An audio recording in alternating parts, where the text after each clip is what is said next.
So on the inventory engine prefab, you can find a script called inventory skin, and you can switch the overall style by pressing these buttons. So let's press the simple style, and you can see the UI switch to this style. So let's check how it looks in the game. You can see the interface looks much simpler than before. And let's check some other interface, like the crafting panel, the scale panel. Now let's try the next one, the flat style, and let's check in the game. You see the interface become pure flat, and crafting panel looks like this. The scale page looks like this. After selected your overall style, you can go into each individual interface and customize how it looks. So on each interface, there is a component called UI style, and you can customize colors for different parts and the size of the windows. Let's customize the font color to like black color, and let's change the title bar color, and let's change the background color. Background color too. The frame color. And you can also toggle different parts of the interface to be visible or not visible.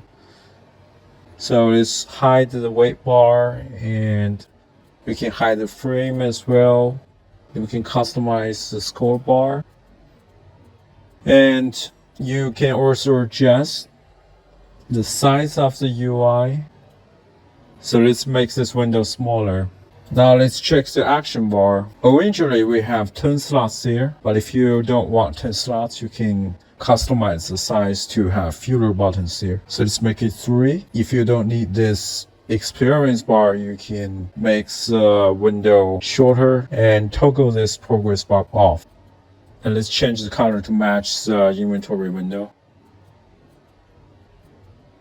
So with this system, basically you can customize the interface to any visual style you like. On the inventory engine prefab, you can set up everything here. So the first one is the item category settings. You can customize the category names and the color, and if they're visible to the player inventory, you can add any number of categories you like or delete them. The second one is the item quantity settings. Like the categories, you can add any number of quantity levels and customize their colors and the names. The currency, same as above. You can have any number of currencies and customize your icons and colors and name. The attributes. So you can set up your attributes here, like adding a new attribute. Let's call it moving speed. And here is script key as for you to access this attribute from your script. So let's call it speed. And the upgrade increment is for when you're enhancing the items, how much value is gonna pop up by each upgrade level. And attributes can be hidden from player. The craft settings, you can disable crafting if you don't have crafting system in your game, and you can change the material category. You can change the blueprint tag. You can change the crafting time. Enchantment, same as above, you can disable the enchantment system, and you can customize the categories and all these settings here. You can set up the enchantment tags, like the ninja tag I got there. You can add multiple attributes to it. And the enhancement setting. Unlike the enchantment has a fixed success rate in percentage. Enhancement success rate is a curve. Basically from level 1 to the maximum level, the success rate can be decreased or increased by your curve. Here you can select the items as material and the number it requires. Now goes to the item settings. So you can have any number of items here. And let's add a new item. First, let's input the item name like A and the description.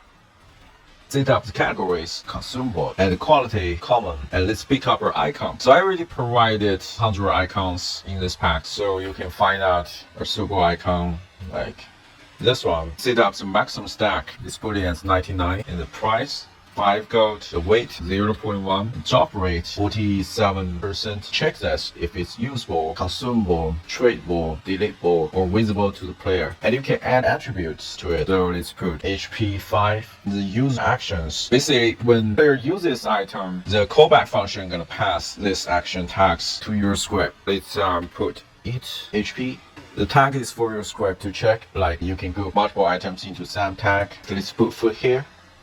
As crafting materials. If this item is craftable, you will need to set up the material items for it. So you can select any items here and input the number.